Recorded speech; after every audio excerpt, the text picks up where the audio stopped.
Hey everyone, it's your buddy back again with another exciting fanfic. Which is what if Naruto became the Monster High Kitsune King and formed a powerful harem?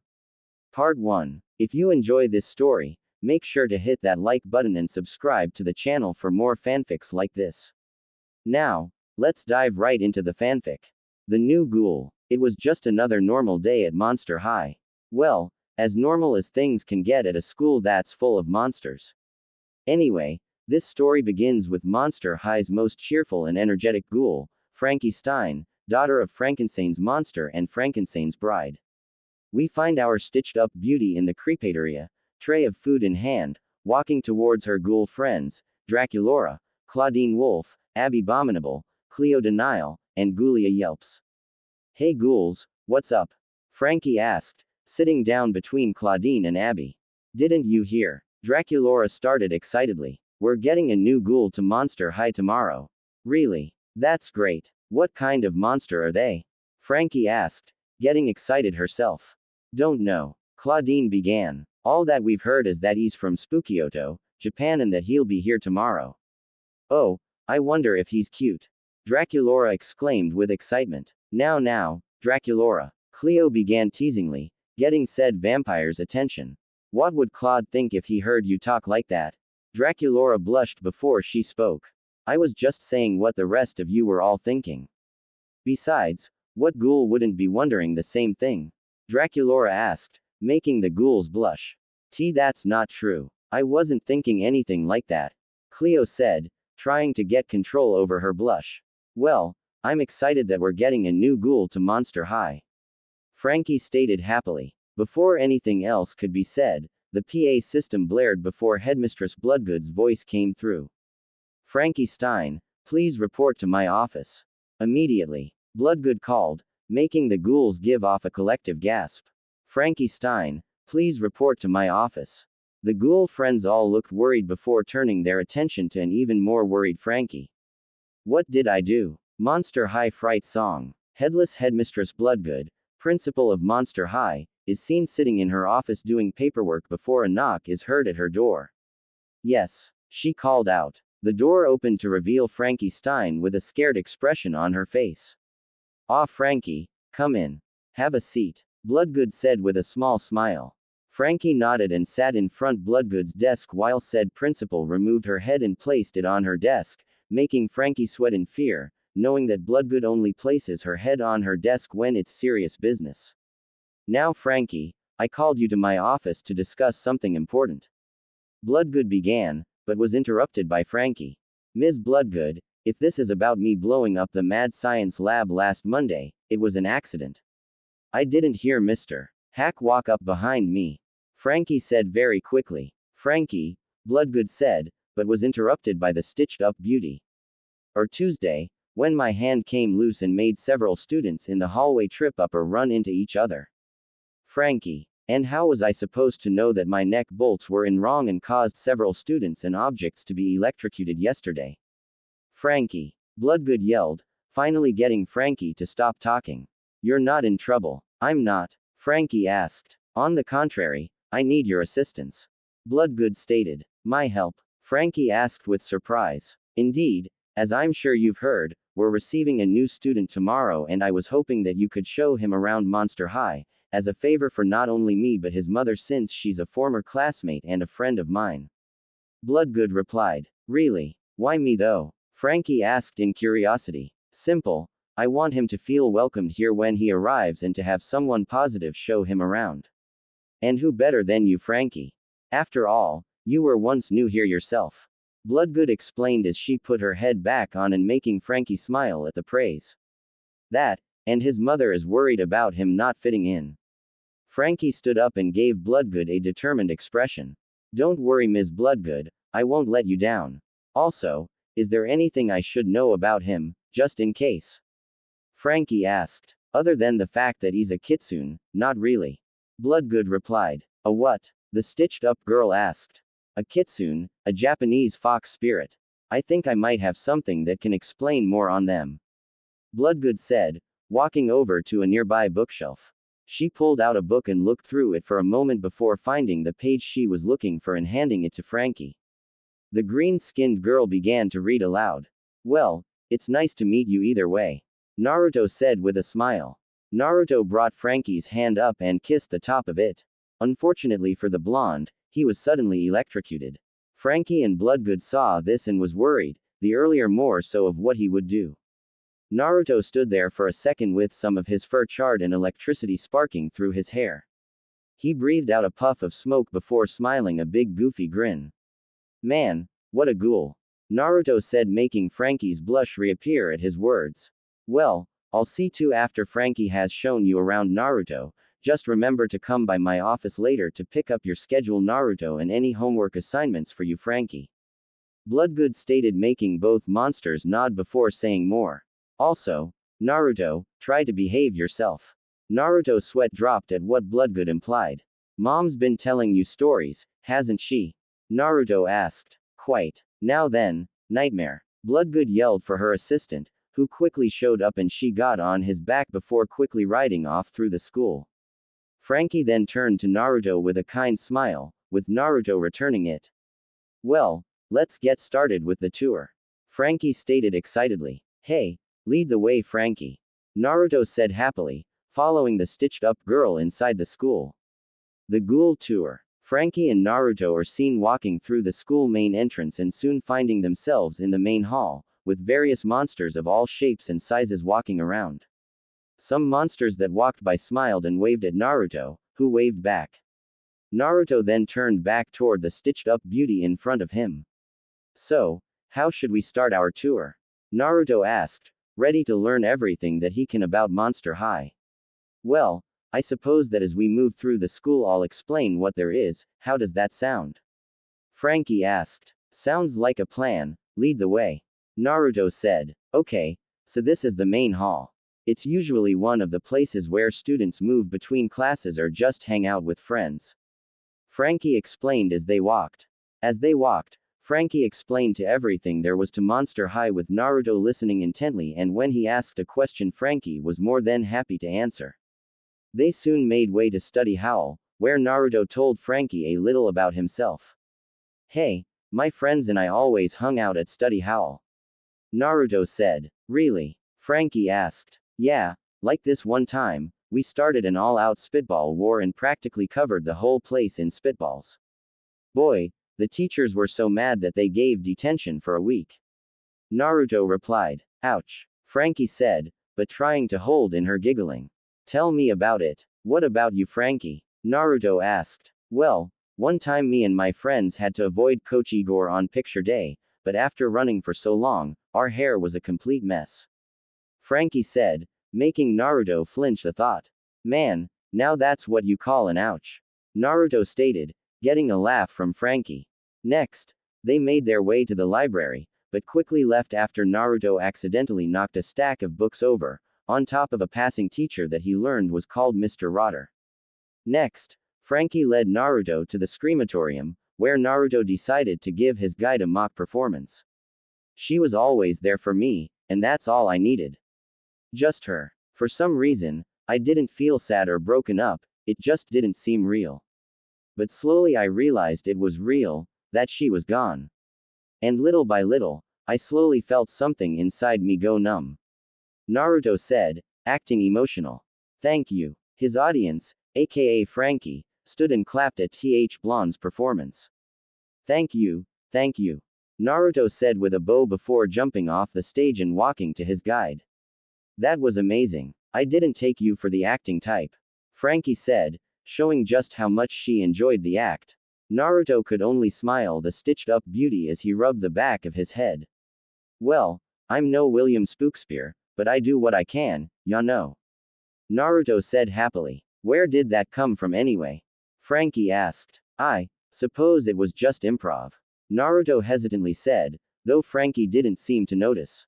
As they were walking through the hallway, Naruto couldn't stop looking at Frankie from the corner of his eye.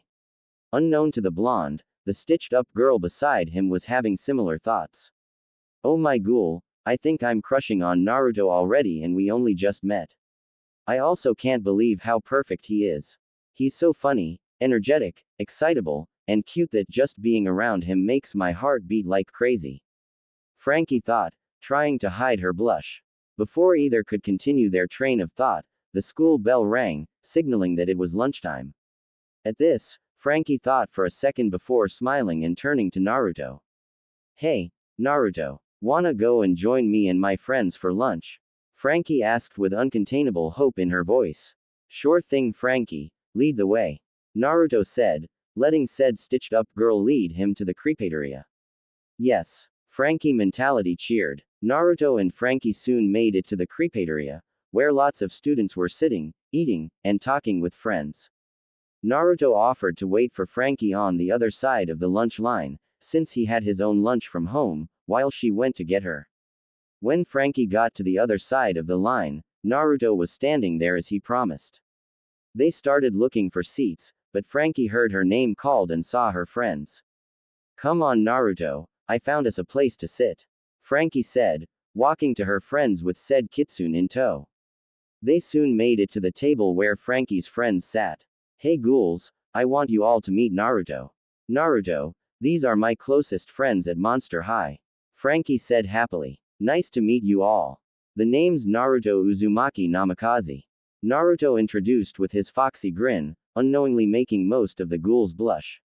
So, you're the new guy we heard about. I'm Claudine Wolf, nice to meet you, Claudine introduced with her own fanged grin.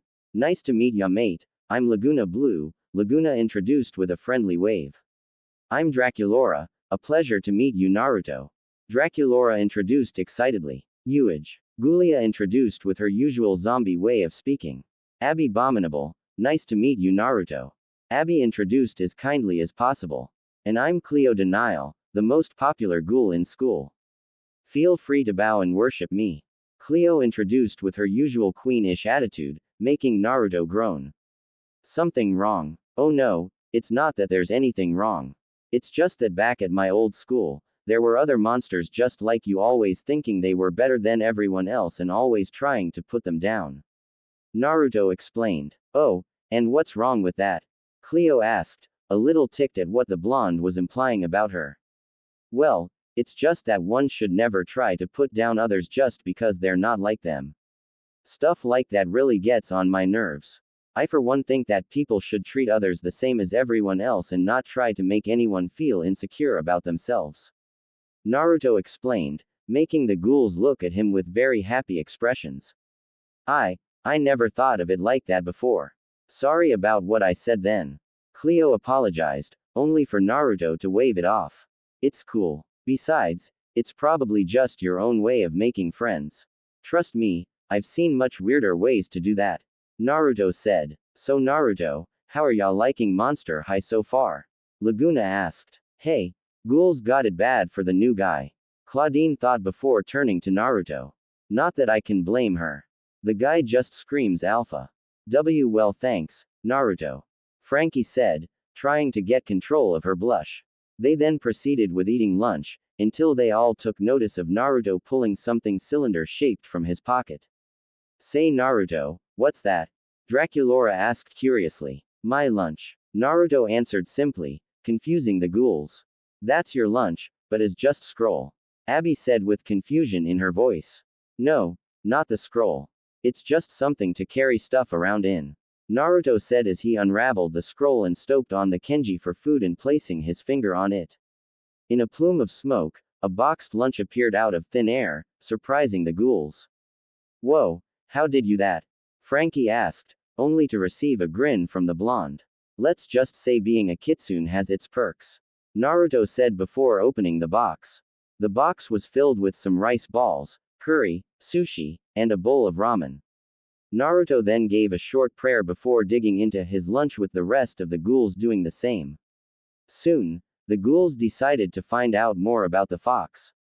So Naruto, what's Spookyoto like? Claudine asked, starting a conversation with the blonde. Well, it's pretty great. It's not like here in the United States though, Naruto began, getting all of their attention.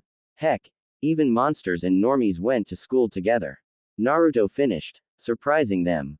Really? You went to school with normies? Frankie exclaimed, not believing what she or her friends just heard. Yeah, become friends with some of them. Heck, even my dad's a normie, Naruto replied, shocking the ghouls even more. Really? But I thought all monsters and normies hated each other. How could your dad be a normie then? Cleo asked, not believing that the monster in front of her was the son of a normie and a monster. Cleo, don't be rude. Frankie said, trying not to offend Naruto, but was surprised by him chuckling.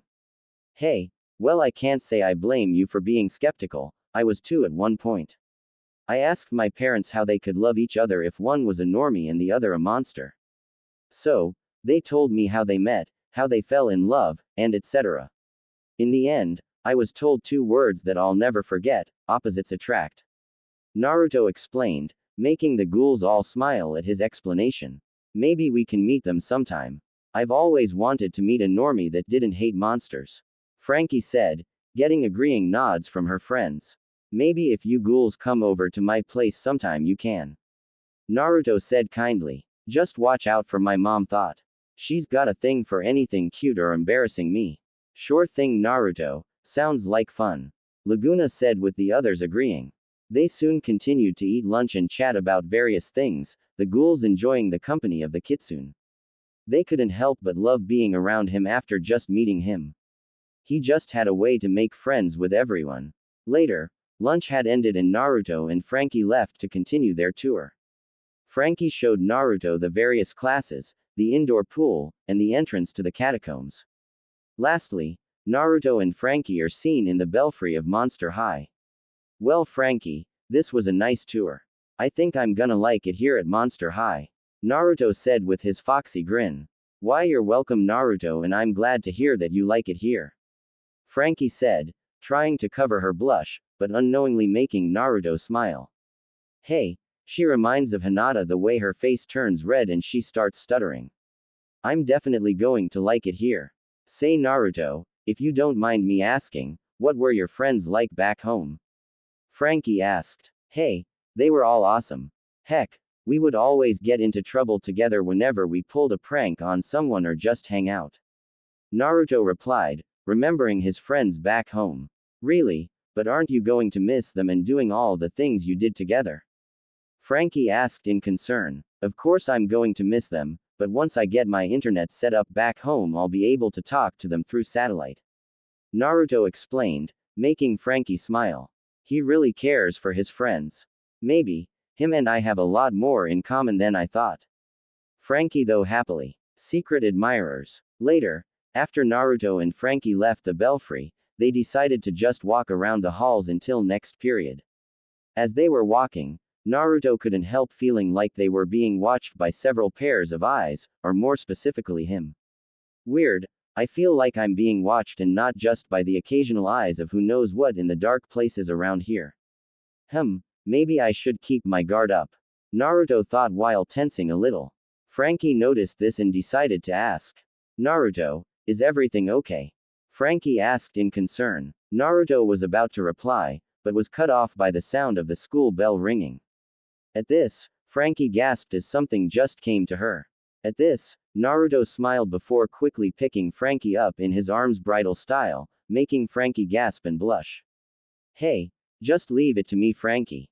This isn't the first time I've had to get past a zombie flash mob. Naruto stated before running through the zombies at a breakneck pace. If they had stayed long enough, they would have noticed a pair of blue eyes inside of an air vent, a pair of pink eyes in the shadows of a corner, and a pair of bright icy blue eyes of a certain ghost on top of the ceiling. Where is she? She's almost 1 minute late. Cleo stated in irritation. Her, Claudine, and Draculora, now in their Fearleader uniforms, are seen waiting for their last member Frankie while Gulia, Laguna, Abby, Claude, Gil, and Deuce are sitting on the bleachers. The reason why the guys are there is because their ghoul friends wanted them to meet the new guy they heard about. Chill, Cleo, remember she had to show Naruto around. She probably just lost track of time. Claudine said before smirking. Besides, you saw how she was staring at him. She's got it bad for Naruto. Before Cleo could respond, Naruto, with Frankie in his arms, ran through the doors. Unfortunately, the Kitsune tripped wasn't watching where he was going and tripped over a basketball that was left out, causing him and Frankie to crash to the floor. Frankie groaned as she sat up and rubbed her behind. Well, that's one way to make it to class on time. Frankie stated before turning to Naruto. You alright, Naruto? Yeah, I'm fine, Naruto said before jumping to his feet and grinned. I always did like making an entrance. Frankie giggled as Naruto held his hand out to her and helped her up. Are you two okay? That was a pretty nasty fall. Draculaura asked. Yeah, we're fine, Frankie answered. That's good, but what took you so long? Cleo asked, crossing her arms. Sorry, there was another zombie flash mob crowding the hall, but Naruto here helped me out. Frankie answered. I see. Well, anyway, hurry and get ready so we can start practice. Cleo said. Frankie nodded before rushing off into the girls' locker room to change. Meanwhile, the guys and their ghouls walked up to Naruto to greet him. Naruto, this is my boo friend Claude. Claude, this is Naruto. Draculaura introduced. How's it going, man? Claude asked, holding out his hand. Everything's good, bro, Naruto replied, taking the werewolf's hand and shaking it. Gil then spoke up. Nice to meet you, I'm Gillington Weber, but most people just call me Gil. Gil introduced with a friendly wave. Nice to meet you, Gil, Naruto said, returning the wave. Deuce then walked up to the Kitsune. What's up, man? I'm Deuce.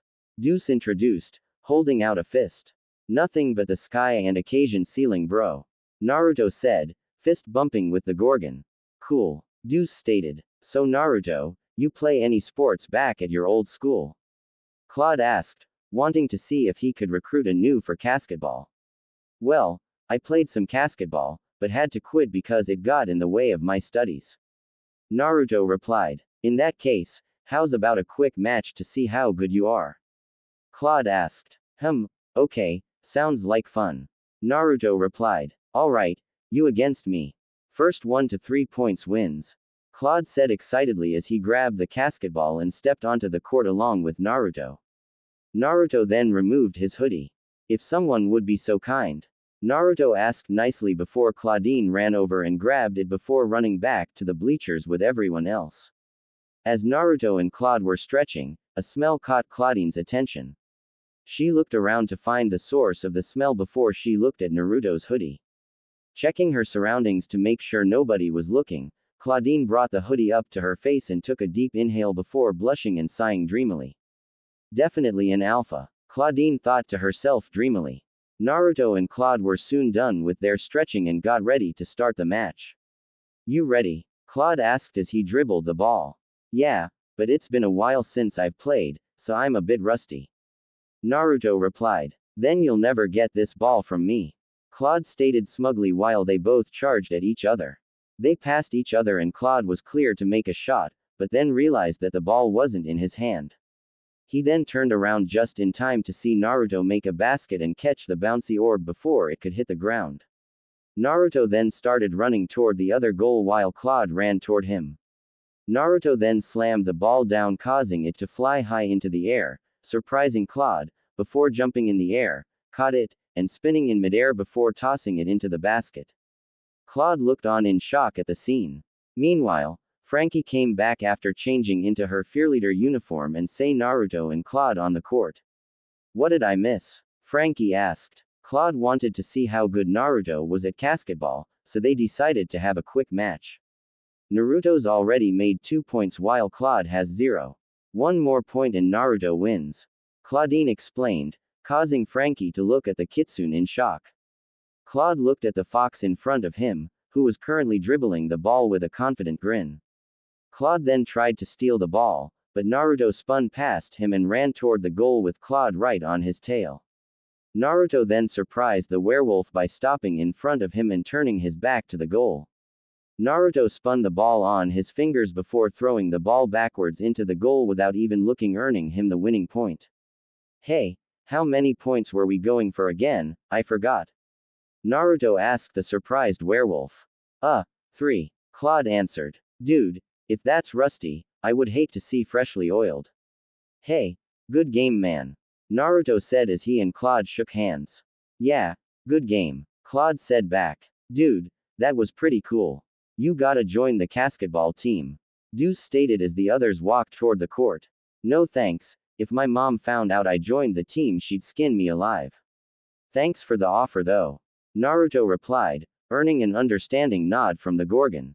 That was clawsome. I've never seen anyone with skills like that before. Claudine said as she handed Naruto back his hoodie, making their hands unintentionally touch, making Claudine blush. Ah, does my little sister have a crush on the new Ouch? Claude yelled as Claudine had her foot planted on his. What was that, Claude? Claudine asked with an all too sweet smile. Nothing, sis. Claude answered quickly. That's what I thought, Claudine stated, taking her foot off his. Everyone laughed at the two's antics. Unknown to any of them though, they were being watched by the same pairs of eyes from earlier, each one staring at Naruto. Fascinating, the fox has only been at Monster High one day and already joined a pack. Perhaps I should learn more about him so I can talk to him one of these days. The person in the air vent thought to themselves as they observed the blonde and scribbled in a notebook. That was funny the way he played Claude like that. Maybe if I work up the courage, I'll be able to talk to him. After all, if werewolves can find me, it won't take him long to find me too. The person in the shadows thought to themselves before fading away out of sight. The new guy is a gold mine. If I can find out more about him, more monsters will subscribe to the ghostly gossip and I'll be able to save my website.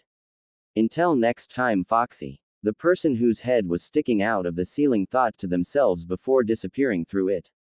Meanwhile, Naruto sneezed 3 times.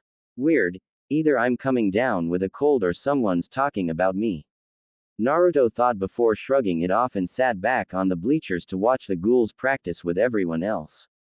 Unknown to the Kitsune, there was another pair of eyes watching him, but with different thoughts in mind. Next day of school. Alright ghouls, let's get started.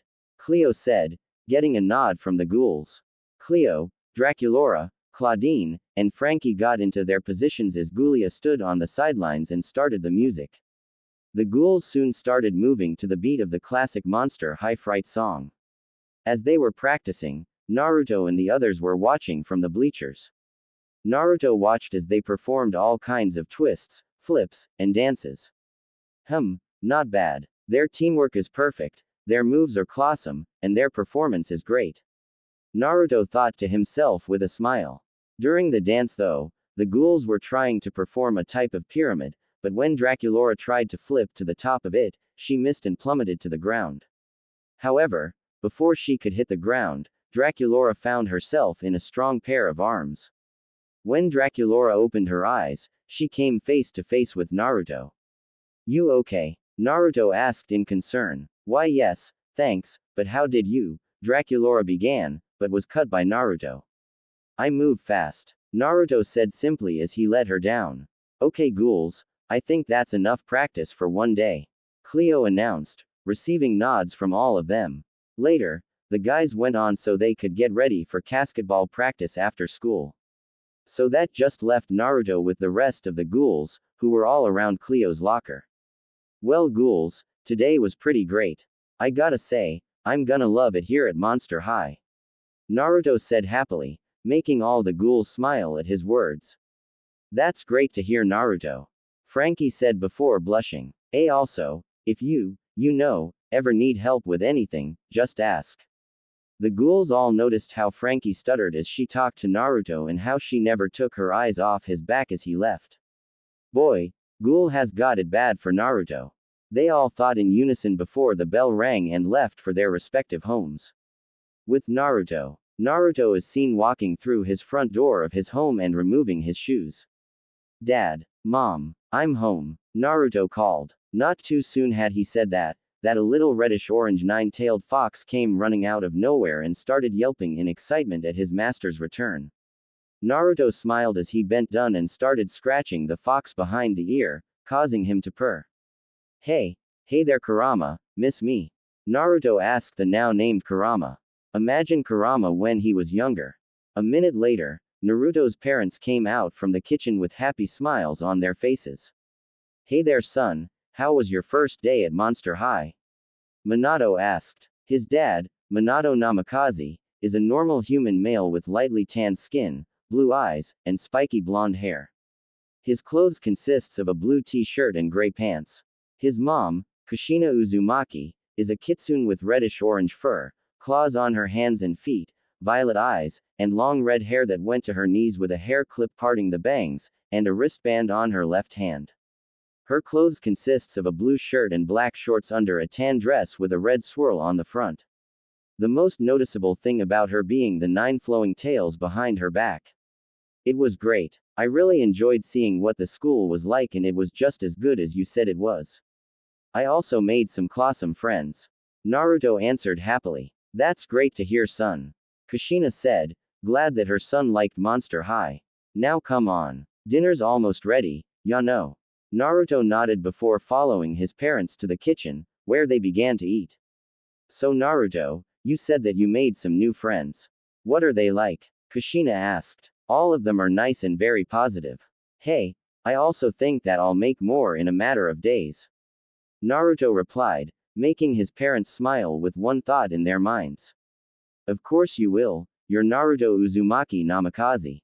Later, Naruto had finished dinner and went to his room with Kurama following close by. As Naruto lays in his bed petting the little fox, his mind wanders back to Frankie. Man, not only was today great, but so was Frankie. I just can't stop thinking about her, and I couldn't take my eyes off her once. Maybe she's the one. I don't know, but as a wise and pervy man once said, only time will tell. Naruto thought before falling asleep. The next day, Naruto is seen walking with his schedule in hand to his first class of the day, calculus with Mr. Mummy. Naruto found the room and walked inside. He looked around and took note of some of the monsters in the room, a living voodoo doll, a cyclops talking to a minotaur, and a certain werewolf and zombie waving at him. Naruto smiled before walking over to Claudine and Gulia. Hey there Claudine, Gulia. Naruto greeted kindly. Hey Naruto, fancy meeting you here. I guess that means that you have this class first. Claudine asked her fellow canine. Yep, looks like it. Naruto replied with a nod.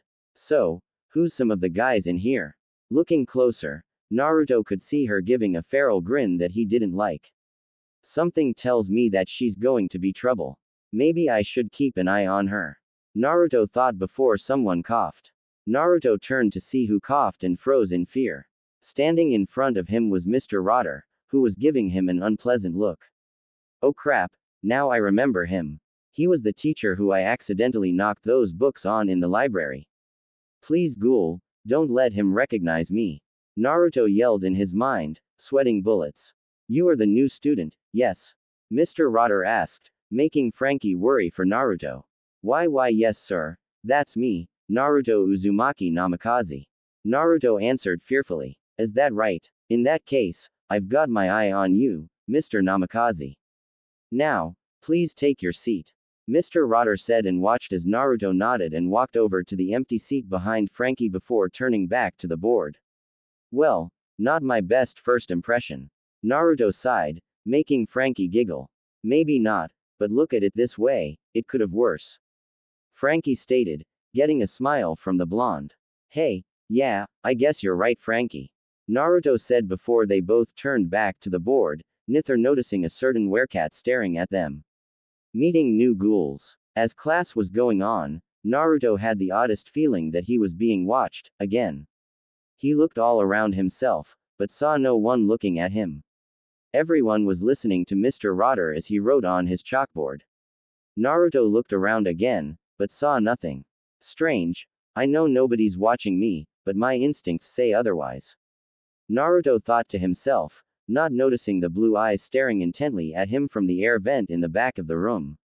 Inside the air vent, Jane Doolittle had been following and scribbling down notes on Naruto since the beginning of first period.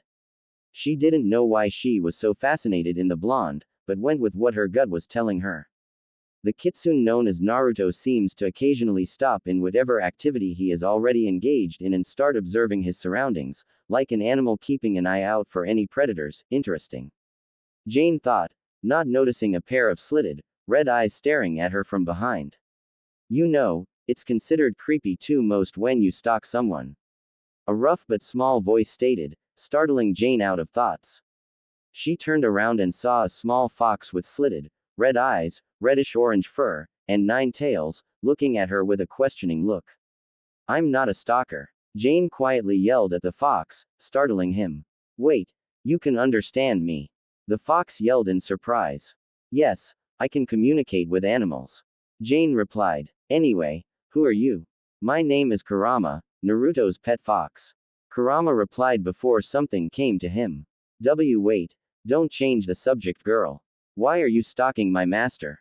Nice to meet you, Kurama. My name is Jane Boolittle and I'm not stalking him.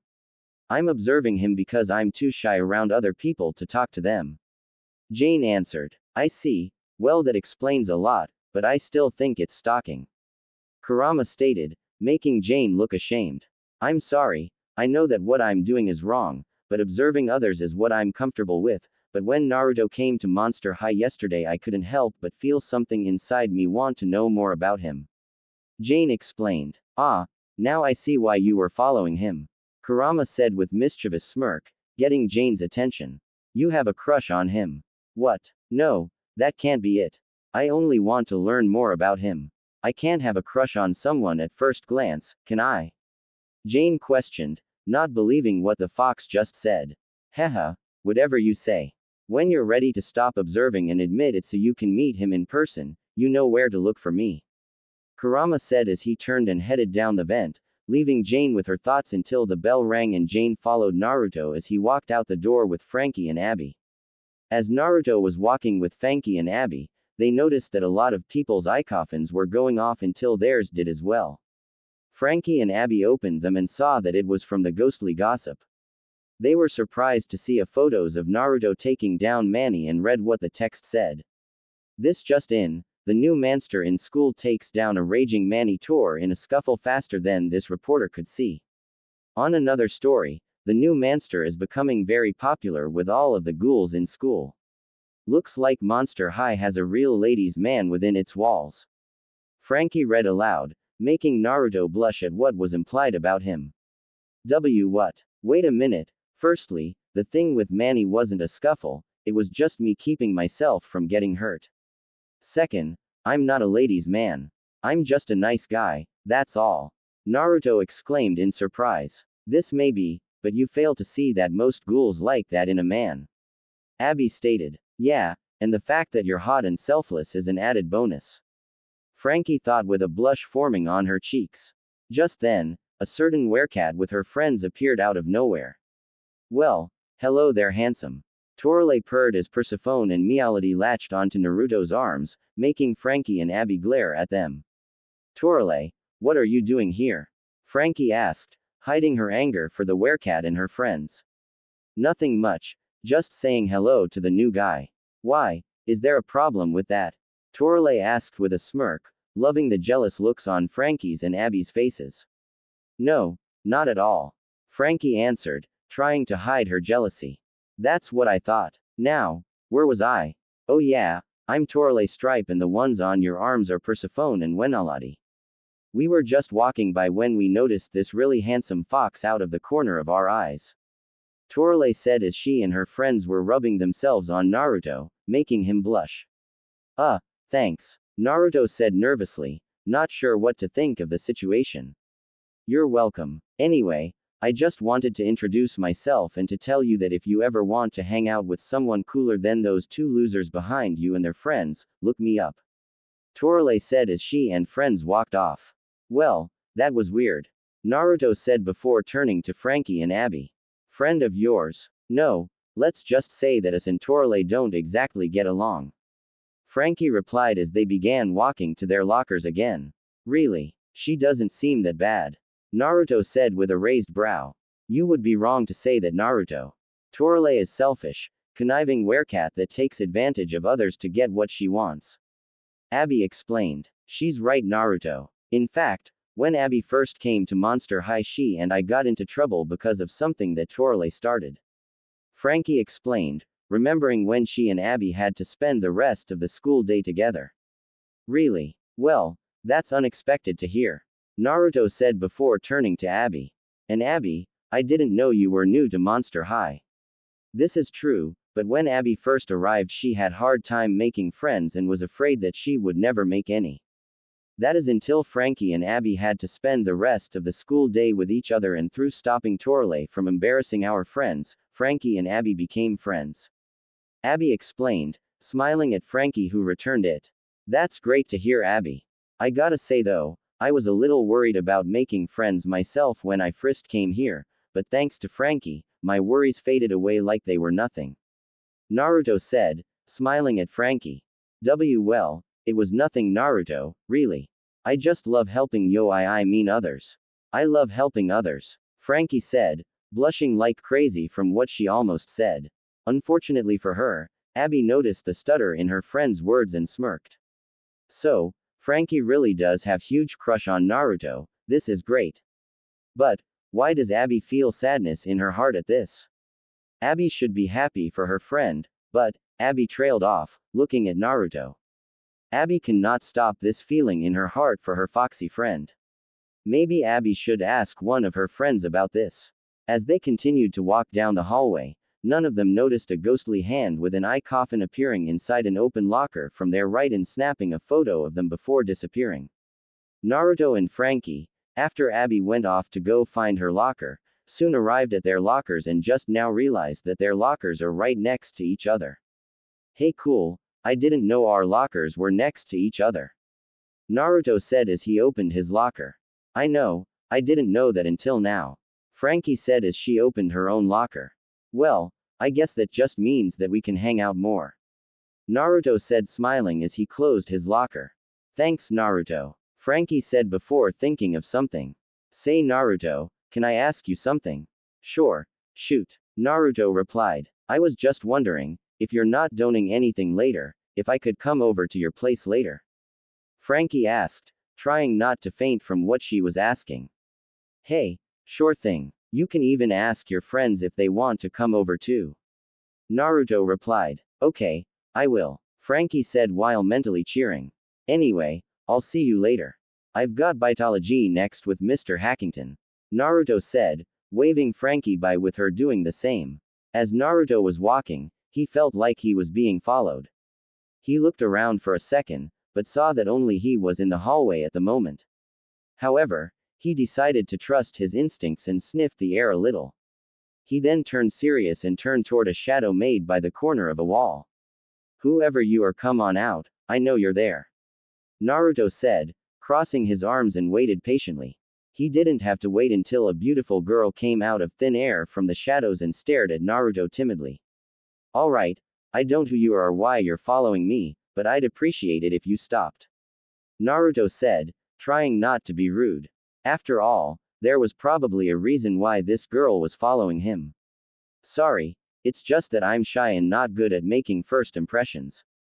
I wanted to say hi, really I did, but couldn't think of anything to say to you. The girl explained, rubbing her arm in embarrassment. Is that all? Well, I can help with that. Just walk up to someone and introduce yourself to them, like this. I'm Naruto Uzumaki Namikaze and you are? Naruto asked. Nice to meet you, Naruto. My name's Twyla, daughter of the boogeyman. The now named Twyla introduced. Hey, see, that wasn't so hard, was it? Anyway, Twyla, it was nice meeting you, but I really have to get to class. Naruto said kindly. You and me both. You're going to biology too, right? So am I, Twyla said, wanting to talk to the Kitsune a little longer. Really? Well then, we better hurry before we're late. I don't it would look good on my report card that I was tardy for class on my second day of school. Naruto said, getting an agreeing nod from Twyla before they ran down the hall. Oh my, this Naruto is really going save my website with all the juicy gossip he's giving me, and maybe when I get the chance, I'll ask him out. A certain ghost said to herself as watched the two go with a blush at her last words. Later, Naruto and Twyla made it to biology. As they entered, they were greeted to the sight of several other students. Naruto looked around and saw some of his friends like Laguna, Cleo, and Deuce, all smiling at him. As he continued to look around, he saw a dragon girl with yellow scales looking at him with an impressed gaze, a bronze-skinned robotic girl with blue-black hair, and a green girl with pink-green hair. Naruto couldn't help but think that all of them were very attractive, but his thoughts soon came to a stop as the teacher spoke up. Well, so good of you to join us, you two, in just 10 seconds before the bell. Mr. Hack stated. Now take your seats so we can begin. Naruto and Twyla nodded and quickly took their seats, right between Deuce and Laguna. Mr. Hack nodded in satisfaction before walking over to a table covered by a large tarp. Today's lesson class will go on your permanent records. Failure to comply with said lesson will cost you 1000% of your grade. Mr. Hack started, but paused to give Laguna a smug look, worrying her. Now then, our lesson is to dissect frogs. He finished with a mad scientist laugh as he pulled off the tarp, revealing a lot of three-eyed frogs inside jars. Boy, this guy's more full of himself than my old biology teacher, Orochimaru. I mean, was the mad scientist laugh really necessary? Naruto thought with a sweat drop before noticing that Laguna was shaking. Hey, you okay, Laguna? No, I'm not. I can't dissect my froggy bros. If I did, it would be like me dissecting my own kind. But if I don't, my grade in this class will slip. Oh Naruto, what do I do? Laguna asked desperately as Mr. Hack began passing out the frogs. Naruto thought for a minute before smirking and put a reassuring hand on Laguna's shoulder. Don't worry Laguna, just leave it to me. Naruto said, getting Laguna's attention before she saw him pull something out from his hoodie. Soon enough, Mr. Hack had placed a frog on everyone's desks and was about to start cutting open his frog, not noticing Naruto open a container of some kind and sprinkle some of it into his frog's jar, which it gladly ate. Naruto winked at Laguna before raising his hand, getting Mr. Hack's attention. What is it Uzumaki? Can't you see we're about to start the lesson? Mr. Hack asked with irritation at being interrupted. Sorry, it's just that need to use the bathroom, but I haven't a clue how to get to it from here. Naruto answered sheepishly. Mr. Hack growled at his childish answer, but calmed down before pointing at Laguna. You, Ms. Blue, help Mr. Uzumaki find the bathroom then come back. Mr. Hack ordered and watched as she nodded and left with said Kitsune, no one noticing the frog in Naruto's jar expanding with what looked like gas. Outside the room, Naruto walked a few steps with Laguna from the door before pulling her into a corner, making her gasp. Naruto, what are you doing? Laguna asked in worry as to what the blonde was doing. Helping your froggy bros. I know I'm going to regret what I did later, but it was worth it. Naruto responded with a face-splitting grin on his face. What was Laguna began, but was cut by what sounded like a fart, a really big fart breaking glass. Laguna looked back at the room and saw students burst out of the door screaming, followed by all the frogs that were in jars, with gas smoking out from the room that Laguna could tell from where she stood, stunk like crazy. She then turned to Naruto, who was on the ground laughing like crazy. Ha ha ha ha, oh man, that was too good. Naruto laughed. That stuff you gave to the frog, what was that mate? Laguna asked, trying hard not to fall over and start laughing herself. Before Naruto could answer, Mr. Hack walked out, looking woozy. Class dismissed. Mr. Hack said simply before falling to the ground unconscious. Meeting the parents. Later, after Naruto's little prank in the mad science lab, Naruto and Laguna are seen walking through the halls. So, what was that stuff you fed to that frog mate? Laguna asked, receiving a grin from the blonde. That was a little something that I like to call gas food. In short, anything that eats and becomes a living stink bomb. Naruto explained, making Laguna giggle. Dude, that was the funniest thing I've ever seen before in my life. Where did you get something like that? Laguna asked curiously. Hey, I make it myself. You see, back home I was known as the prankster from hell because of my ability to pull off a prank and get away with it. Not to brag or anything, but as you can see, I definitely live up to my title. Naruto replied with his foxy grin. Well, thanks for that. I don't know what I would have done had you not been their mate. Laguna said happily. You're welcome Laguna. After all, what are friends for? Naruto said kindly. Later, Naruto and Laguna met up with some of the students who were in the mad science lab, consisting of Cleo, Deuce, Twyla, and the three other girls. Hey guys, what's up? Naruto asked casually. You know exactly what's up. Cleo yelled with an accusing finger pointed at Naruto's face. What you talking about Cleo? Naruto asked. Don't play dumb, I know it was you that gassed the mad science lab. Now admit it, Cleo demanded. Okay, You caught me. Naruto admitted. But, in my defense, it was for a good cause. I saw how it was making Laguna act and I couldn't just stand aside watching one of my friends do something they were forced to do. Heck, if it were you, I would have done the same thing. Cleo thought for a moment before nodding in understanding at the Kitsune's words. Well, I think it was a pretty cool prank. I've never seen one like that before. Nice one, man, Deuce stated, making rub the back of his head. So, you must be the new guy we heard about. Pleasure to meet you, my name is Jennifer Long. Jennifer introduced with a bow. I'm Venus McFlytrap, nice to meet you. Venus introduced kindly. Nice to meet you, love, I'm Rebecca Steam. Rebecca introduced with a friendly smile. Hey, nice to meet you three, I'm Naruto Uzumaki Namikaze and sorry about the prank.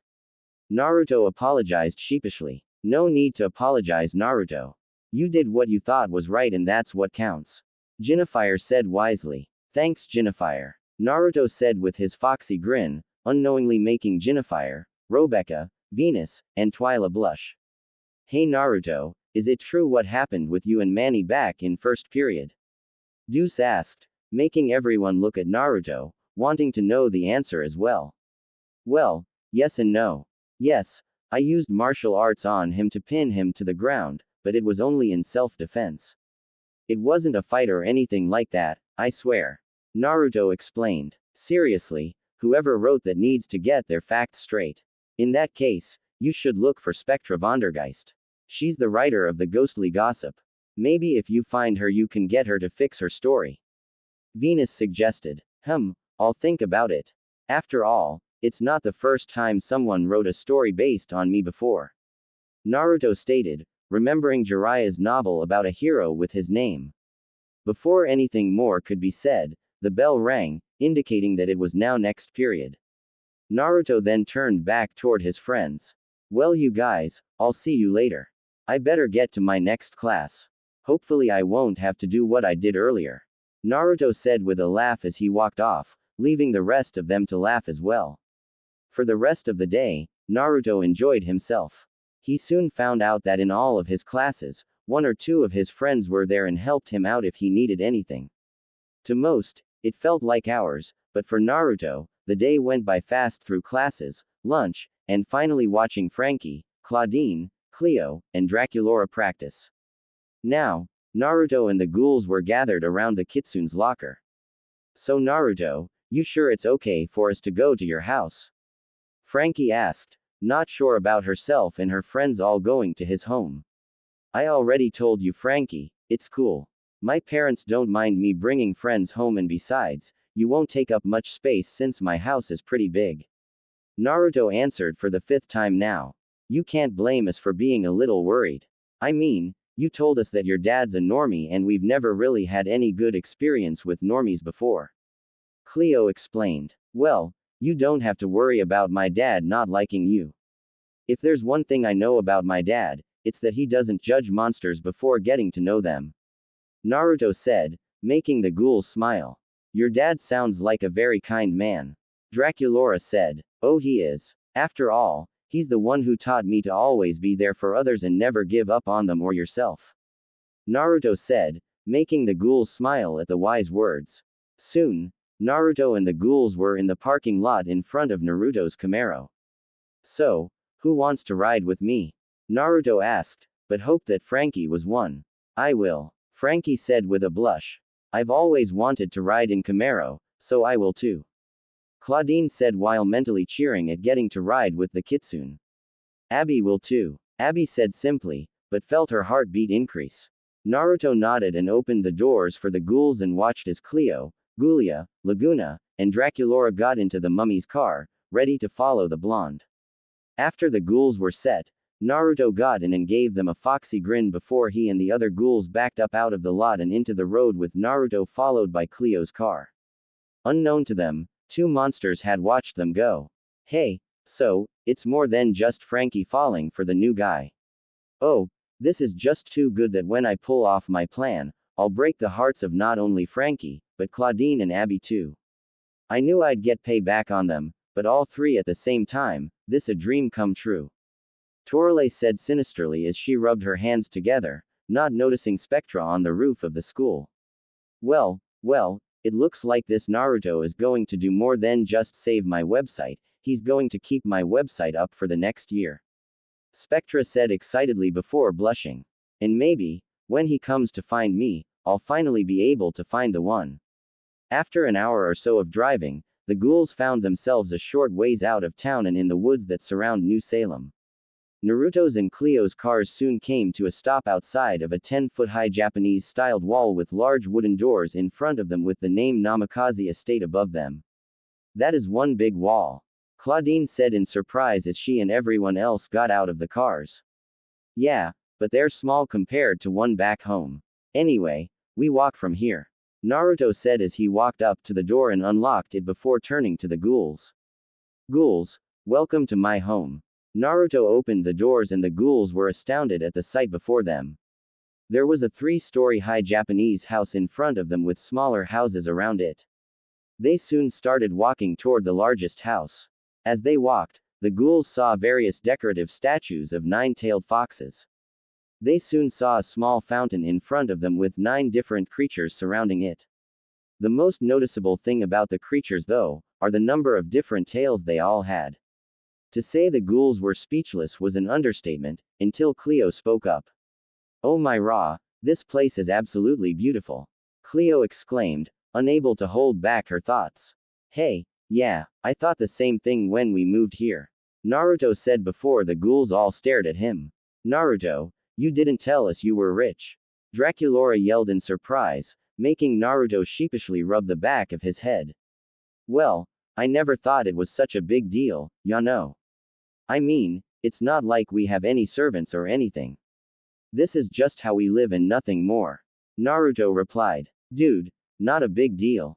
Look at this place. It's the most fantastic thing I've ever seen, Laguna exclaimed with excitement. Yeah, why would you hide something like this from people? It's amazing, Frankie asked, only to see smile.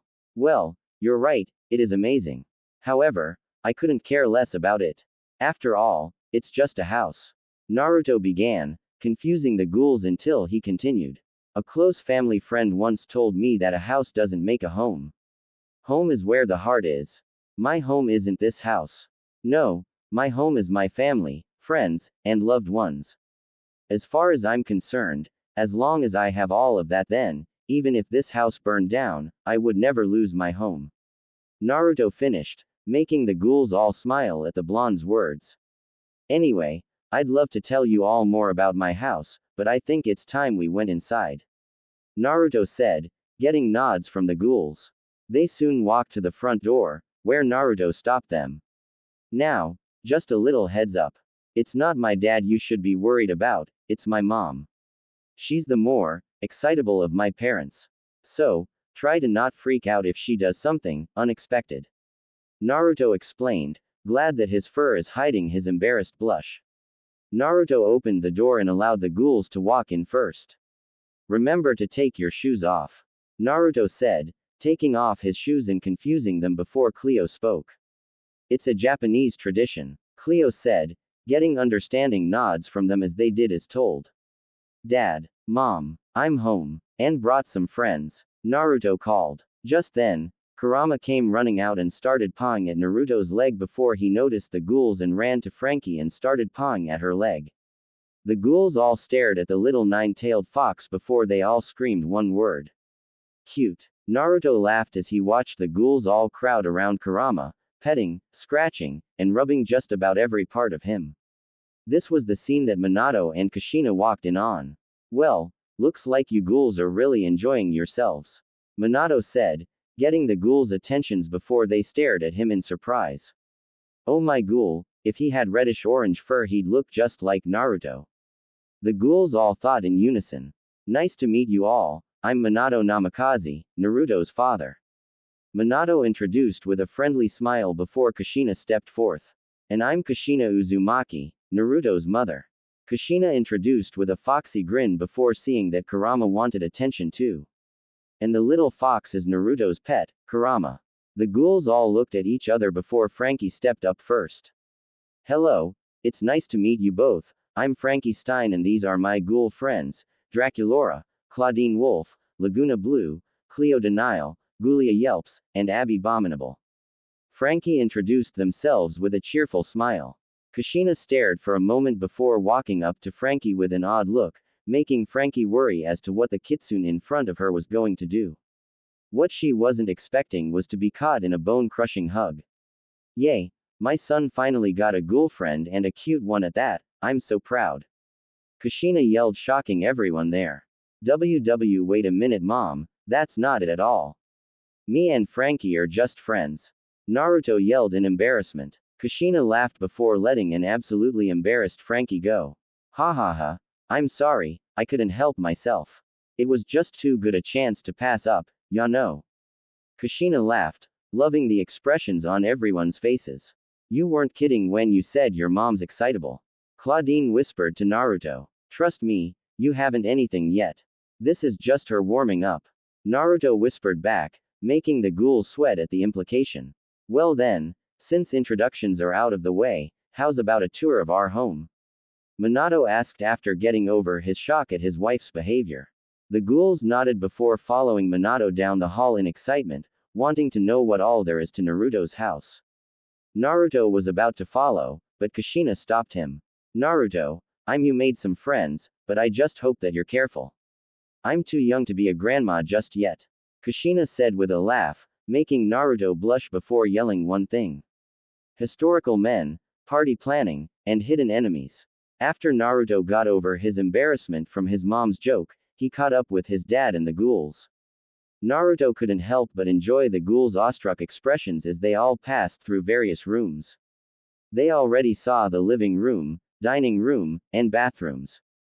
Now, Minato was leading them down another hallway with heightened excitement. As they were walking, Naruto was talking to the ghouls. I must say, Naruto, your home is very impressive so far. Cleo said, making Naruto rub the back of his head. Hey, thanks Cleo. It must be rare for you to compliment others like. Naruto joked, causing some of the ghouls to laugh. Oh, you have no idea. Claudine stated, making Cleo give her a mild glare. Well, I like your home, Naruto. Though, have you considered putting in a direction system or something? This place is like a maze. Frankie asked, still trying to remember where the last room were. It's not that bad, Frankie, you just need to get used to it. I'm still getting used to things around here too, ya know. Naruto said. Really? What about the town? Do you know what things you can do there? Draculora asked. Nope. Never had the time. After all, this place might be big, but let's just say that my parents and I get set up quickly.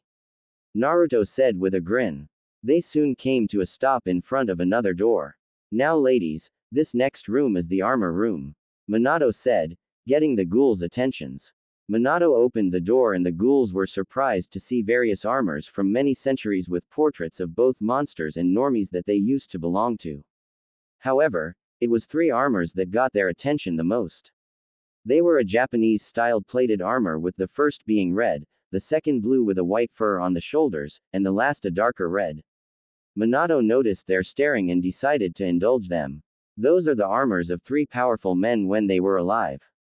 Minato started, getting everyone's attention, Naruto included. The first armor belonged to a leader of an old clan when Japan was still new. His name was Hashirama Senju, a dryad.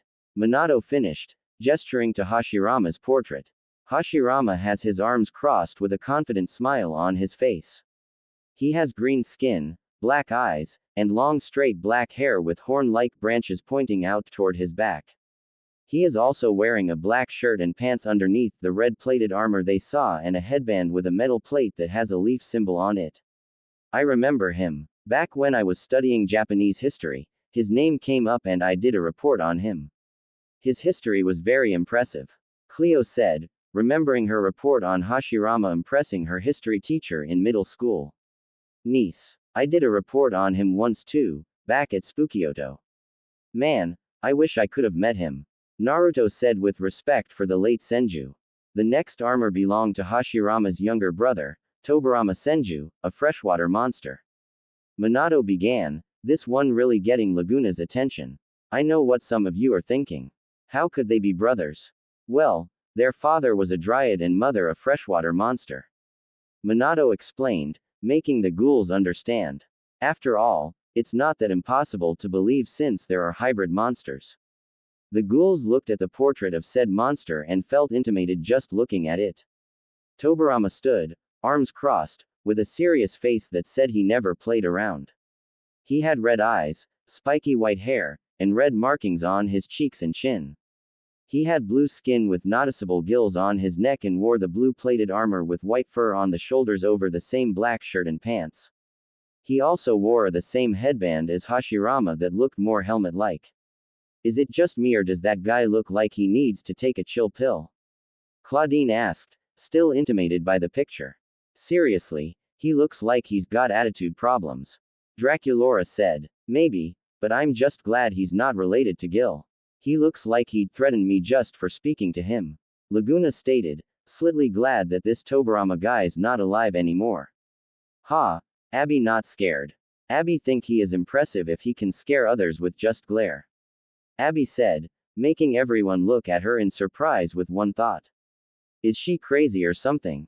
Yes, well, anyway, the last one was as Madara Uchiha, a vampire. Minato said with hidden anger in his voice that only Naruto and Frankie caught. Madara Uchiha was a very powerful monster that led his clan, the Uchiha clan, a clan of vampires, into various battles. They were seen as a warrior clan because anyone that they fought would fall before them. However, the Senju clan were their most powerful rivals. So, after years of fighting, the Uchiha and Senju clans made a peace treaty and formed the village we came, Konoha, located in Spukyoto. The first leader of this village was Hashirama.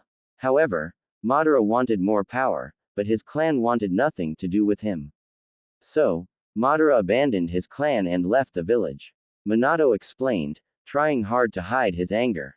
What happened next? Was there something he did?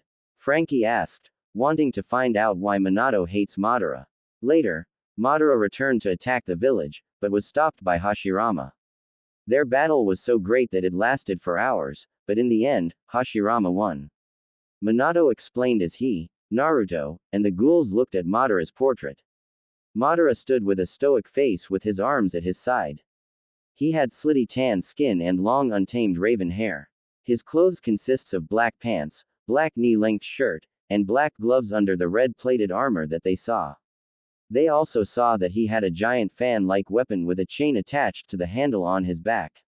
However, what really got their attention was his red eyes with an odd comma pattern. That's Madara Uchiha, he looks pretty scary, Draculaura said, a little afraid of the portrait's emotionless gaze.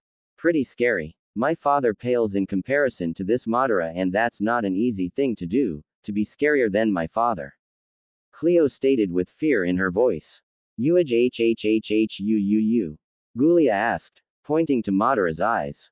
Minato was about to answer, but the ghouls were surprised to hear Naruto's voice. It's called the Sharingan. It's a bloodline trait that only the Uchiha had. It's the very thing that made them powerful.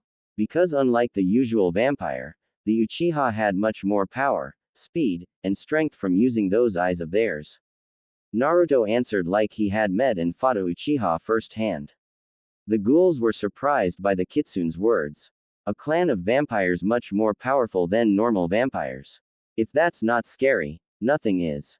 However, Frankie saw anger, rage, and sadness in Naruto's eyes. Why does he have those emotions? Did something happen to him before he moved? That's it, when I get the perfect chase, I'll ask him what is with his family and these Uchiha guys.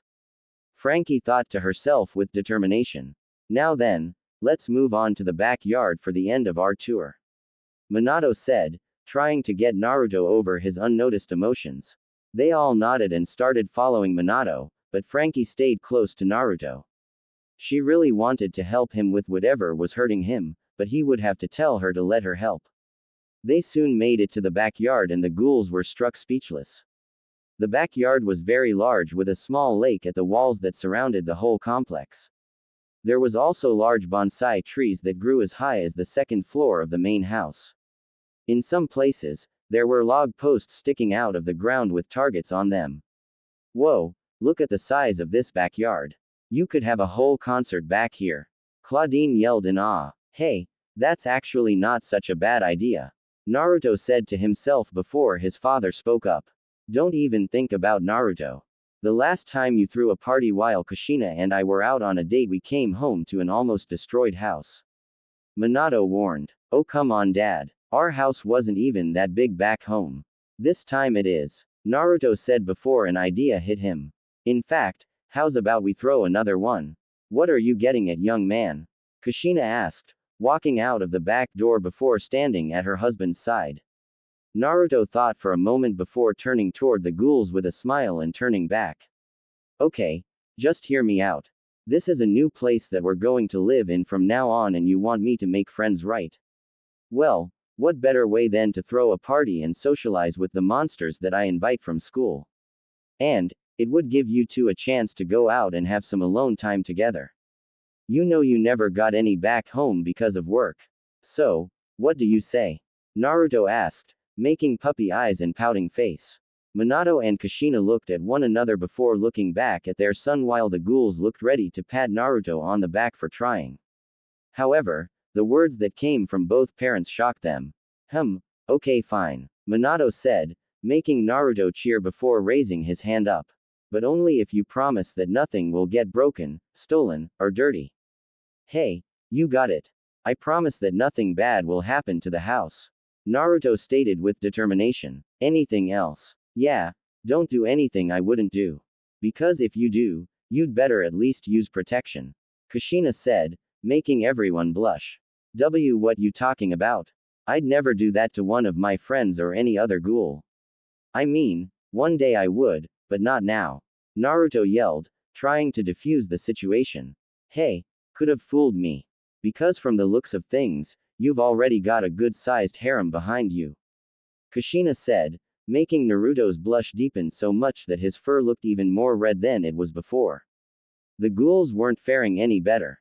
They all looked like they were ready to faint from the older Kitsune's comment. Mrs. Uzumaki, I'm not, Frankie tried to say, but couldn't find the right words. Ha ha ha, I'm just kidding. Kushina laughed, snapping everyone out of their shock. Anyway, we're going to allow you to have your party, but you are responsible for anything that happens. Are we clear? Minato asked. Yes, we're clear. Naruto replied. Good. Minato said as he and Kushina walked back inside. Cool. Wait, when can we have it? Naruto called. Tomorrow. Minato and I have wanted to try this new restaurant we saw since we moved here. Kushina called back. Naruto smiled before turning to the ghouls, who looked as excited as him. Well then, should we get to calling people or what? Naruto asked, pulling out his eye coffin with the ghouls doing the same. Naruto, I can't believe that you convinced your parents to let you have a party. Frankie said with the others agreeing with her. Hey, well when you know how to get into your parents' heads, you use it to your advantage. Now, do any of you know any DJs? Naruto asked, his only answer was a smile from all of them. Unknown to any of them, a crow was watching them from a branch as they walked back inside before flying off into the air and over the clouds.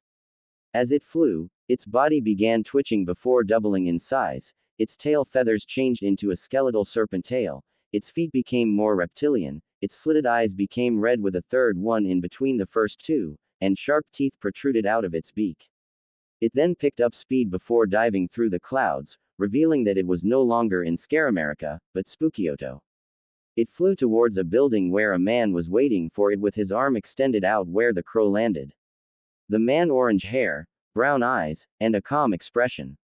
His clothes consisted of a purple cloak, black pants, and black boots. Welcome back Garu, what news have you brought? The man asked. The crow cawed a few times before the man nodded and jumped off the building, but landed safely. He then walked into a dark, where three others were waiting for him. One was a blue-skinned girl with glasses, red eyes, and red hair and horns from the top of her forehead. She wore a violet wide-sleeved shirt that was left open at the bottom, showing her blue stomach, black shorts, and black open-toe boots.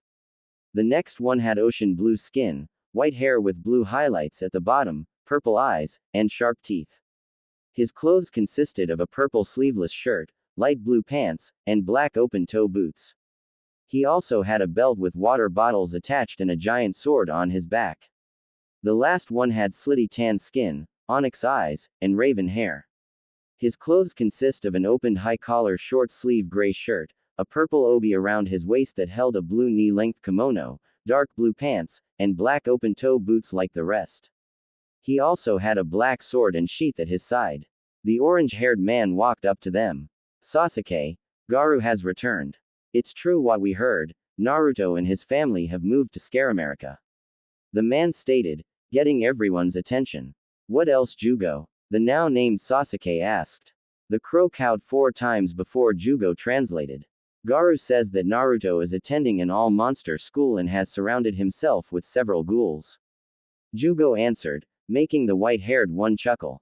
Hey, so Naruto's making harem for himself. Man, I always knew that guy was a ladies' man. I guess that's something you and him had in common, right, Sasuke? The white-haired one asked with a shark-like grin before the redhead punched him. Ow. The hell, Karen. Shut up, Suigetsu. Naruto is nowhere near Sasuke-kun's level. Karen yelled. As they began arguing, Sasuke and Jugo ignored them to continue their talk.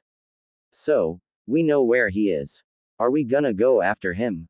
Jugo asked, feeding Garu a chunk of meat. Not yet, but soon. First, we need to get stronger before we go after him, and when we do, then he will feel my rage, my hatred. Sasuke stated as his eyes turned red with comma symbols. A welcoming party to remember. Later, after Naruto and the ghouls finished preparing for the party tomorrow.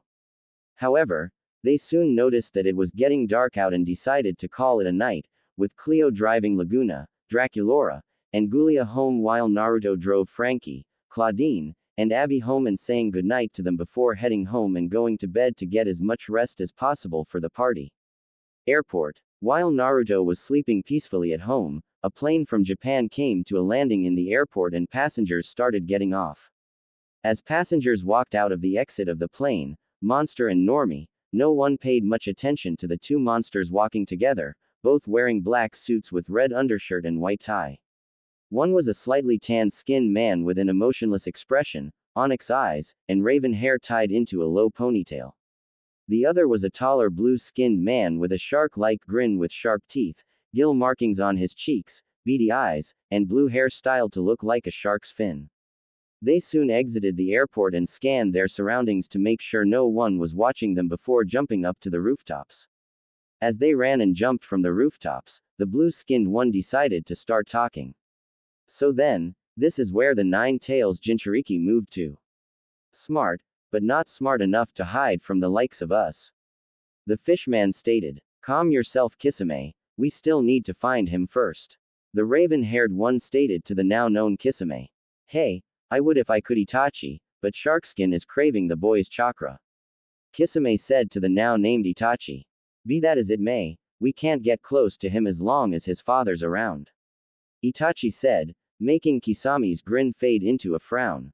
Don't remind me. Last time we tried to take him, his old man showed up before we had the chance. Kitsune said, knowing full well that if he was no match for Jiraiya then he was no match against his student. They soon disappeared in the night without another word. Next day. The next morning, Naruto woke up early and knew that today was going to be great because he had a party to prepare for. He quickly got out of bed, went to the bathroom to do the usual stuff. After finishing up, he stepped out, got dressed, and went downstairs. When he got downstairs and went to the kitchen, he found a note for him on the table and read it over.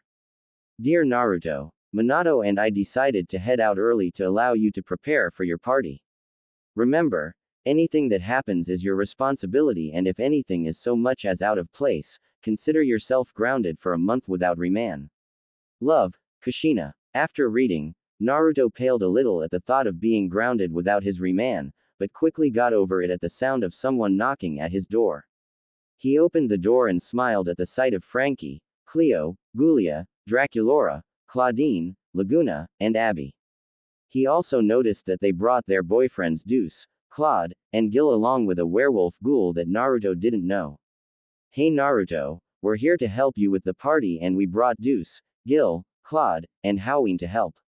Frankie said excitedly. Dude, your place is awesome. Deuce said, not believing how huge the Kitsune's home was. Hey, thanks guys. Naruto said before seeing Howlin'. You must be Howlin', right? Nice to meet you. I'm Naruto Uzumaki Namikaze, the Monster of Monster High. Howlin' exclaimed in excitement, almost not believing that she was meeting the Kitsune. Monster of Monster High, huh? Well, it's an improvement from some of my other titles back home. Naruto said with a sweat drop. Anyway, let's get started. We've got a lot to prepare for tonight. With excited faces, everyone nodded and quickly got to work on preparing for the party, not knowing that tonight was going to be one hell of a party, alright. Hours later, Naruto's place was filled with almost half of the student body of Monster High. Most of them was dancing to the awesome DJ skills of whose name Naruto earlier learned was Holt Hyde, Jackson Jekyll's alter ego. Naruto had to admit that even though Jackson always acted like he wasn't good at anything, his alter ego fixed that by using his skills. Naruto is currently seen leaning on the snack table, listening to the beat. As he was lost in the music, he never noticed a certain dragon slip next to him. Hello again, Naruto. Jinafire greeted the Kitsune, getting his attention. Hey there, Jinafire. What are you up to? Enjoying the party, I hope. Naruto said, happy to see another one of his friends. It is fun, but there is something that I'm much more interested in at the moment. Jinafire said, making Naruto raise an eyebrow. Oh, and that would be? Naruto asked. Simple. I wish for you and I to have a spar. To test how good your martial arts are against my own. Jinafire answered, making Naruto smirk in a challenging way. Is that so? Well, who am I to say no to a request like that? Very well, Jinafire Long, I accept your challenge. Naruto announced, getting some people's attention. They were soon standing in the backyard staring across from each other, several people surrounding them and Holt readying to play a song for their spar to make it more epic. I should warn you, I am quite fluent in Kung Fu. Jinafire said, getting into a fighting stance. Hey, Kung Fu huh? Well, is basic martial arts called taijutsu, so this'll be fun. Japanese taijutsu versus Chinese Kung Fu, let's do this. Naruto said, getting into his own fighting stance with Holt starting the music. Play Eiffel 65's Move Your Body. Naruto quickly charged at Jinafire with surprising speed, shocking everyone. He sent a palm strike at her, but she countered by blocking, then sending a kick at Naruto's head, only for him to jump back. Jinafire then ran at Naruto and went for a punch, but was surprised when he moved his hand, pushed her fist to the side, making lose her footing, but she quickly used the momentum to push her hands to the ground and send a kick towards his head, only for him to dodge and kick her hands out from under her and send her spinning from him into a nearby tree. Hey, not bad, but if you want to hit me, you're going to have to be faster than that. Naruto stated. Indeed, but don't think that one needs only speed to win. One must also be smarter. Jinafire said as she ran at Naruto again, only for him to dodge to the side. Jinafire smiled at this as she used her tail to grab his wrist and bring him down to the ground before spinning and throwing him a few feet away. Naruto groaned as he got back up and smiled at her. Not bad, she actually caught me off guard with that one. Smart idea using her tail grab and throw me. Guess I have more to avoid than just her kicks and punches. Naruto thought before Jinafire ran at him again. Naruto quickly jumped out of the way of an axe kick before running at her with a palm strike to her chest, sending her skidding back. Jinafire tried to regain her footing, but was shocked when Naruto appeared behind her and sent a kick to her back, sending her flying into a practice log. I must say, he takes advantage of both his taijutsu and his speed. He uses them both to break through an opponent's defense. I'm impressed. Jinafire thought, getting back to her feet. Song end. Naruto decided to end the spar by running at Jinafire while her back was turned, but before he could react she turned around and sent a blast of fire at him, sending Naruto away with a yell of pain. At this, Jinafire gasped at her own actions. She had just severely hurt one of her friends without thinking. Oh no, what have I done? Jinafire said, not believing what happened. However, before she could break down into tears, a reddish-orange hand appeared on her right shoulder, making people gasp. Jinafire turned and saw that it was Naruto giving her his foxy grin. Well, I guess we can stop there, right? Naruto asked. Everyone was surprised when they saw the Naruto that was burned puff into smoke. What?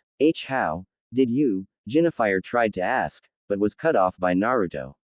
When you're a Kitsune, you use what skills you have at your disposal. Naruto said simply. Well, I'm impressed. No one in my family was able to ever beat me in a spar. Thank you for the opportunity to test my skills against your own Naruto. Jinafire said with a bow that Naruto returned. Later, Naruto is seen walking around as people are dancing until he saw Frankie and was about to go over and dance with her when a voice got his attention. Hello Naruto. A famine voice said. Naruto looked around, but saw no one. Down here, the voice said again. Naruto looked down and saw the head of a beautiful pale-skinned ghoul with blue eyes and blue-violet hair sticking out of his stomach. His eyes widened as he looked at her. Either there's really a ghoul in my gut or Jinafire hit me harder than I thought. Naruto said, making the ghoul giggle. No, it's definitely the first one. The ghoul said as she phased through Naruto and floated in front of him. It's nice to meet you Naruto, my name is Spectra Vondergeist. Spectra Vondergeist, as in the writer of the ghostly gossip? Naruto asked, getting nod. Yes, and I'm sorry for most of the stuff I wrote. Spectra said with an ashamed look. I just wanted to save my website since it's all I have.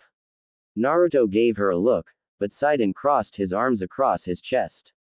Well, I can understand that then. Still, next time you want to write a story about me, just ask. Naruto said, making Spectra squeal before giving him a strong hug. Thank you, thank you, thank you, Spectra said before blushing. So, if it's not too much to ask, can I come over and interview you tomorrow? Hey, sure thing. I'm free that day too. Naruto said, getting a happy nod from Spectra before she flew off to who knows where. Naruto smiled and headed over toward Frankie. He walked up behind her and Claudine as they were talking on the couch. Naruto smirked before placing both hands on their shoulders, making them jump. They calmed down and gave him a smile. Hey ghouls, enjoying the party? Naruto asked. Yeah, it's clawsome. Claudine replied with a toothy grin. Yeah, this party is the best I've ever been to. Frankie said happily before noticing that the music changed to a slow dance theme. Hey, care to dance Frankie? After all, I personally asked Holt to do this. Naruto asked with his hand out, to which Frankie blushed, but took it. They smiled and started moving in a slow dance, while Claudine watched with a little jealousy. She didn't want to admit it, but she wished Naruto had asked her to dance too. However, she was broken out of her thoughts by a Naruto double appearing in front of her from a puff of smoke. She looked and saw Naruto give her a smile as he danced with Frankie. She remembered them watching Naruto and Jinafire spar, so they knew he could make clones of himself. Claudine smiled and took the clone's hand before moving to another part of the dance floor. Meanwhile, Naruto and Frankie were staring into each other's eyes as they danced. They saw in the other's eyes that they were both happy to be doing this, but were both wanting the same thing as the other. I really want to kiss you right now, but don't know how you'll respond. Oh, for the love of Ghoul, I'm going for it. They thought in unison. Naruto's and Frankie's faces moved on their own. As they moved closer, their lips were just an inch apart before a loud crash stopped them and everyone else from dancing. What is this? A party and I wasn't invited. Whoever did such a thing is going to feel my wrath. A loud voice yelled that everyone, especially Cleo, recognized. Oh no, what is my sister Nefera doing here? There's no way she could have found out about Naruto's party, I made sure of it. Cleo said as Nefera walked into the room with an annoyed expression on her face. Who is the loser in charge of this party that didn't invite me? Nefera denial. Nefera yelled out, wanting to find the person that she thought was about to regret being born. A welcoming party to remember. I'll ask once more. Who is in charge of this party and didn't invite me? Nefera denial. Nefera yelled a second time. Naruto frowned at this and looked toward Frankie, who was giving him a pleading look. Naruto smirked before letting her go and walking toward Nefera with a serious expression that said he meant business. He stepped out of the crowd of monsters and while Nefera was looking toward her obviously scared sister Cleo, who was trying to hide Deuce. The one in charge of this little party would be me. Naruto said, getting Nefera's attention as she slowly turned toward him. Is that so? Well then, you listen here Nefera began, but as soon as her eyes landed on Naruto, she was struck speechless. Absolutely gorgeous monster. Nefera yelled as bandaged hearts floated around her. This exclamation shocked everyone. If there was one thing everyone expected Nefera to say, it most certainly was not that. Nefera has never called anyone in the world gorgeous before, so this was impossible to believe. Nefera denial had called Naruto Uzumaki Namikaze an absolutely gorgeous monster. Nefera then noticed what she had said earlier and quickly slapped her hands over her mouth in complete embarrassment. She had just mocked a very handsome ghoul who probably thought she was a complete idiot. However, she noticed he had a surprised look on his face. Thanks. Anyway, why are you trying to ruin my party? Naruto asked the older denial. I just wanted to be a part of the party, but no one invited me. So, I thought I should crash it if nobody was going to tell me about it. Nefera answered with an ashamed expression. Naruto stared at her for a moment with an unreadable expression of his own before smiling at her. Well then, I suppose I can't just tell you to leave after just showing up, so I'll allow you to stay on one condition. Naruto said, making Nefera smile in joy. Anything, name it, Nefera exclaimed in hope. You can stay and party, but you have to be nice and not cause any trouble everyone, simple as that. Are we clear? Naruto asked, but already knew the answer. Very well, I agree to your terms. Nefera said calmly, but was cheering in her mind. Hey, great, hit it Holt. Naruto yelled, getting said monster to start the music back up. Naruto was about to walk back to Frankie, but noticed that Cleo had somehow gotten behind him and blocked his path. Are you crazy or something, Naruto? Why in the right mind would you let Nefera stay? Do you even know how evil she is? Cleo yelled at the Kitsune in both rage and annoyance. Firstly, Cleo, calm down. If she causes any problems, I'll take care of it, okay? Naruto asked, getting an agreeing nod. Second, evil as two guys running at each other with anime tears to a sunset background before hugging each other. He finished, getting a laugh from various people. Naruto then got back to Frankie and they, along with everyone else, danced the night away. Unknown to anyone there, two guys were watching the house from atop the surrounding wall. Well now, looks like we found him, the Nine Tails. Kitsune said with his usual shark grin. Yes, and it appears as though his parents are not around. Itachi stated as he watched the party emotionlessly. Good, because those two came close to killing us last time we tried to take their son, but now's our chance to capture the boy without anyone getting in our way. Kitsune said, about to jump inside, but was stopped by Itachi. We'll wait until he's alone before making our move. Itachi said emotionlessly, but the tight grip on Kisame's shoulder said otherwise. Kitsune reluctantly nodded before turning back to watch the party. Back to the party, Naruto had gotten back to Frankie and were enjoying each other's company. However, Frankie remembered that she wanted to ask him something. Say Naruto, if you don't mind my asking, what was with you and your dad when you talked about Madara Uchiha? Is there something that happened between you and him? Frankie asked, making Naruto tense, which she noticed. I don't know what you're talking about, Frankie. Naruto said, making Frankie frown at his obvious lie. Naruto, if something's wrong you can tell me, I won't judge you. Frankie said, placing her hand on his. Please Naruto. Naruto sighed and Frankie thought he wasn't going to let her help. She was about to pull away, but was stopped by Naruto's words. You really want to know more about me, Frankie? Naruto asked, getting a surprised but quick nod from the stitched-up beauty. Alright then, follow me. They stood and left the room to the empty upstairs. They walked down the hall a ways before Naruto stopped at a door. He opened the door and let Frankie walk in first before entering himself. She looked around and quickly deduced that it was his room.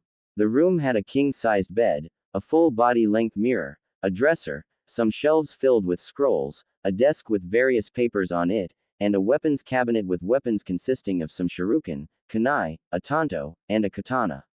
Frankie then noticed Naruto sit on the bed and pat the spot next to him for her to sit down. Frankie complied and sat to his left. They sat in a moment of silence before Naruto broke it. You asked why my dad and I don't like Madara Uchiha, right? Naruto began, getting a nod from Frankie. It's actually for a different reason altogether.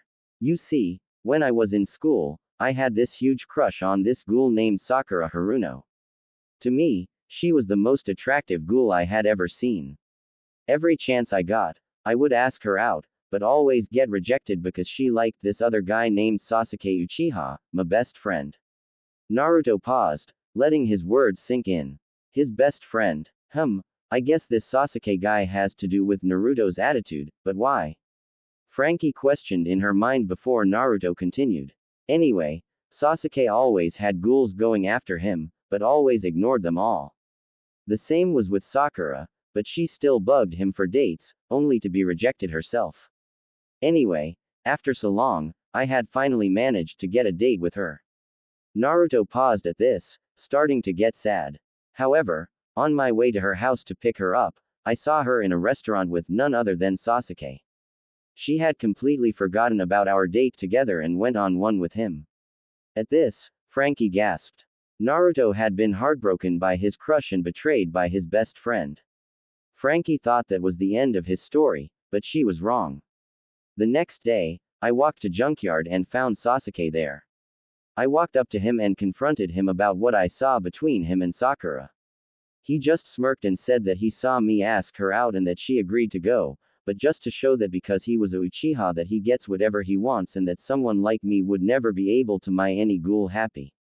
He also started insulting my parents and even our other friends. At this, I lost it and we started fighting. We went at it for hours, practically destroying half of the junkyard. After a whole 3 hours of fighting and beating each other bloody pulps, we were both on the ground and on the verge of death. Naruto stated, making Frankie's eyes widen. Death. Wait, you don't mean you two actually tried, Frankie tried to say, but was cut off by Naruto. To kill each other, yeah. Naruto said. After we were found, we were taken to the hospital. After a few days, I got out of the hospital and when I got home, I was told about us moving and here we are. He finished with a downcast expression.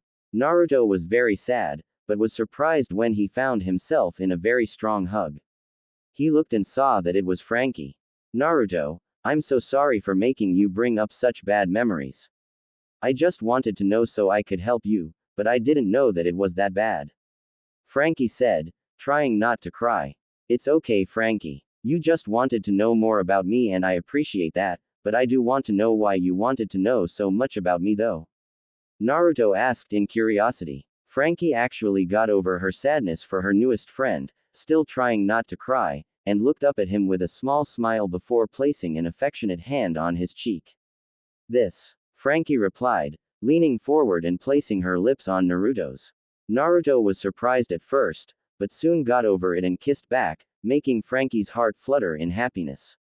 She felt warmth as Naruto circled his arms around her waist and she wrapped her arms around his neck. They soon ended the kiss and panting. Frankie. Naruto whispered as he gazed into her blue and green eyes. Naruto. Frankie whispered as she gazed into his blue eyes. They continued to stare at each other and were about to kiss again, but were stopped by the unexpected. Well now, isn't that sweet? An unknown voice said from the window. They jumped apart in surprise and looked outside the window to see someone that made Naruto's eyes widen in shock. Before them was Kitsune Hoshigaki with an intimidating grin on his face. You, what the hell are you doing here, you fish-faced freak? Naruto yelled, getting into a fighting stance. Frankie looked between the two in both surprise at Naruto's outburst and fear at the aura the fish monster was giving off. Naruto, who is this? Frankie asked, getting behind Naruto. Naruto looked toward Frankie and saw the fear in her eyes. He growled before sighing. Frankie, Naruto began, but was cut short by Kitsune chuckling. Haha, sorry girl, but I'm afraid that your new boyfriend won't be explaining anything, because, Kitsune paused, holding his fingers up in a hand sign before being covered in a puff of smoke. He's coming with us. After the smoke cleared, Kitsune stood wearing different clothes. He now wore a pair of dark open-toe shoes with shin-length socks outside of them, dark knee-length pants, a black high-collar cloak with red clouds, a metal-plated headband with a water symbol crossed out, and a belt horizontally across his chest holding large sword wrapped in bandages on his back. Frankie was scared now, but thought about what he just said. Wait, us? Frankie questioned as the door silently opened behind her and was grabbed by someone, causing her to let out a quick yelp before her mouth was muffled. Frankie's yell got Naruto's attention and he turned to see Itachi Uchiha dressed the same as Kitsune and gripping a struggling Frankie's arm with a hand over her mouth. Hello again, Naruto Uzumaki Namikaze. Itachi said without any emotion, holding Frankie in place with little effort. Grr. You. Let Frankie go, you bastard. Naruto yelled, not noticing Kitsune grabbing his sword from behind him. Frankie tried to yell for Naruto to move, but with her mouth covered. However, Naruto saw the frightened look in her eyes and quickly dodged to his right, narrowly avoiding a strike from Kitsune. He rolled before getting to his weapons cabinet. He didn't bother to unlock it and busted the glass. He quickly pulled out the katana and unsheathed it before getting into a stance with his sword at the ready and a scowl. You two made a big mistake. No one breaks into my home and gets away with it, and they most certainly won't get away from me if they hurt my friends. Naruto stated with a very determined look. Kitsune grinned at Naruto while Itachi looked on without a care. Frankie though couldn't help but feeling her heartbeat increase. He really was brave enough to fight for her and others. Well then kid, since you're going to be dead soon anyway, I might as well have some fun with you. Kitsune said, pointing his sword at Naruto. It's been a while since Samahata's had any delicious chakra to devour, and I think yours will do nicely.